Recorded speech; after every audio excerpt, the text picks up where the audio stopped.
Nakamit ng pamahalang lungsod ng Cabanatuan ang pagkilala bilang 2023 Manila Bayani Awards and Incentives National Top Performer para sa City Category kamakailan.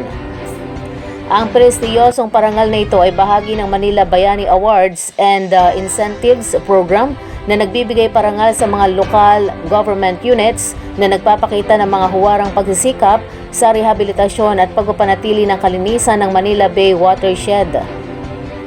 Kinikilala nito ang mga inisyatiba na nagpoprotekta sa mga daluyan ng tubig, nagpapatupad ng ecological na solid waste management at nagtataguyod ng pangalaga sa kapaligiran sa buong nasasakupan ng lokal na pamahalaan.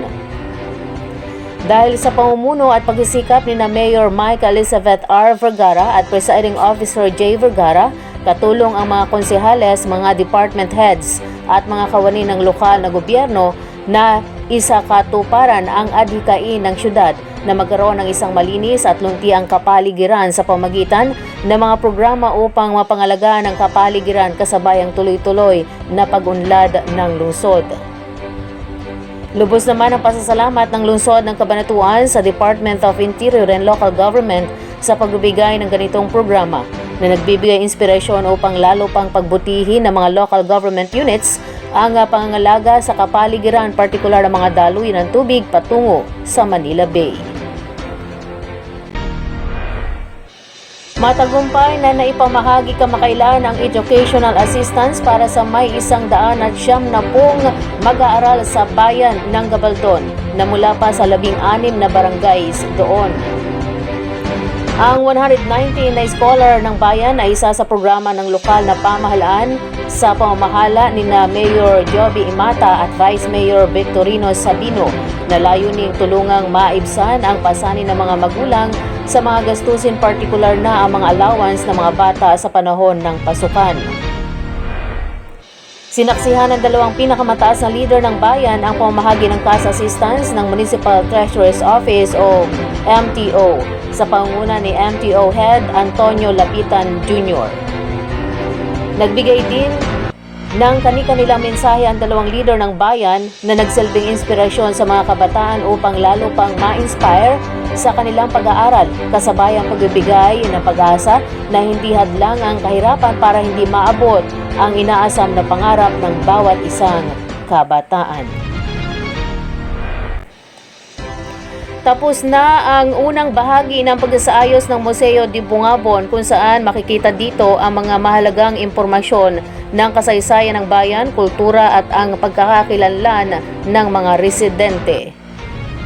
Naisakatuparan ito sa pamumuno ni Mayor Ricardo I. Padilla at Vice Mayor Christian P. Binoyta, katulong ang lahat ng mga kawani ng pamahalang lokal.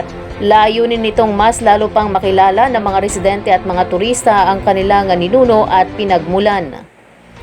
Planong ipagpatuloy ang kabuang proyekto kung saan maglalagay ng isang makabagong silid-aklatan na makakatulong sa mga kabataan, pagsasaayos ng panlabas na disenyo at iba pa.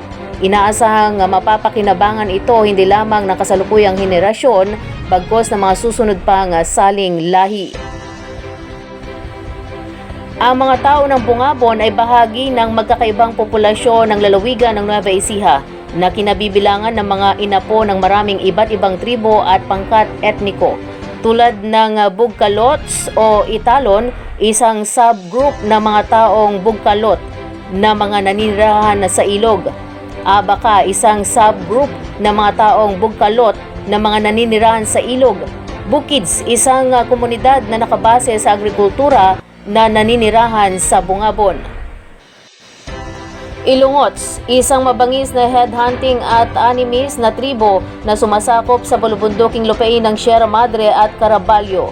Bag-o, isang katutubong komunidad sa Sitio Tamale at ang Kankanae, isang katutubong komunidad din sa Sitio Tamale, Bungabon. Habang karamihan sa mga tao sa Bungabon ay Romano-Katoliko, ngunit mayroon ding mga miyembro ng Iglesia ni Cristo, Methodist, Iglesia ng Diyos at Seventh-day Adventist.